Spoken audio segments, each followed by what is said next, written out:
Madam President, I rise today to thank Senator Durbin of Illinois for his leadership on these vital issues. You just heard in the comments he's made the reach and scope of his vision.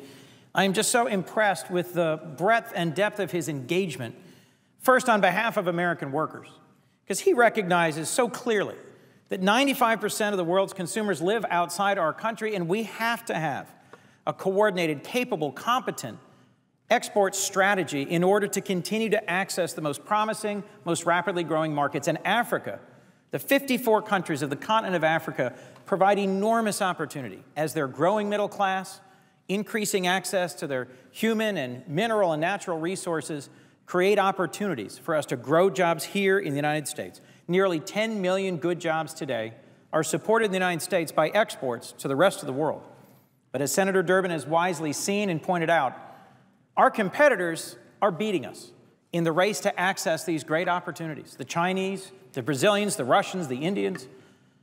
In every country on the continent, they are present, they are investing, and they are growing.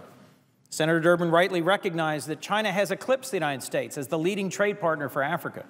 And there are real consequences for Africans and for African countries, because sadly, often Chinese investments bring with them Chinese contractors, workers, and a different approach to values, priorities in terms of development, a lack of focus on transparency, on human rights, on the environment, and as he detailed in his comments today, the consequences can even be so far-reaching as conservation and the impact on wildlife and the ultimate consequences of supporting the worst actors on the continent, folks such as Joseph Kony.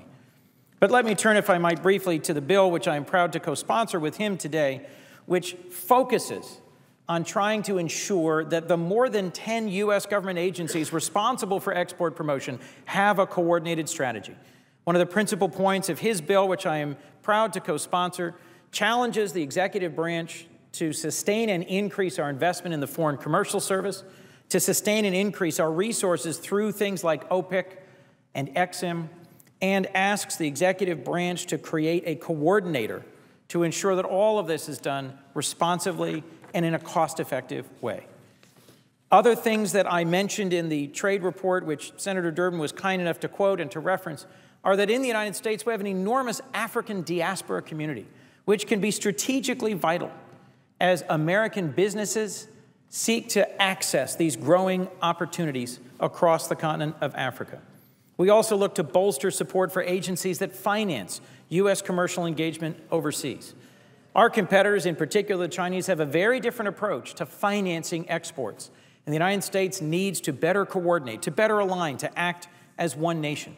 The goal that's set in this legislation of a 200% increase is an ambitious goal, a 200% increase in U.S. exports to Africa in the next 10 years.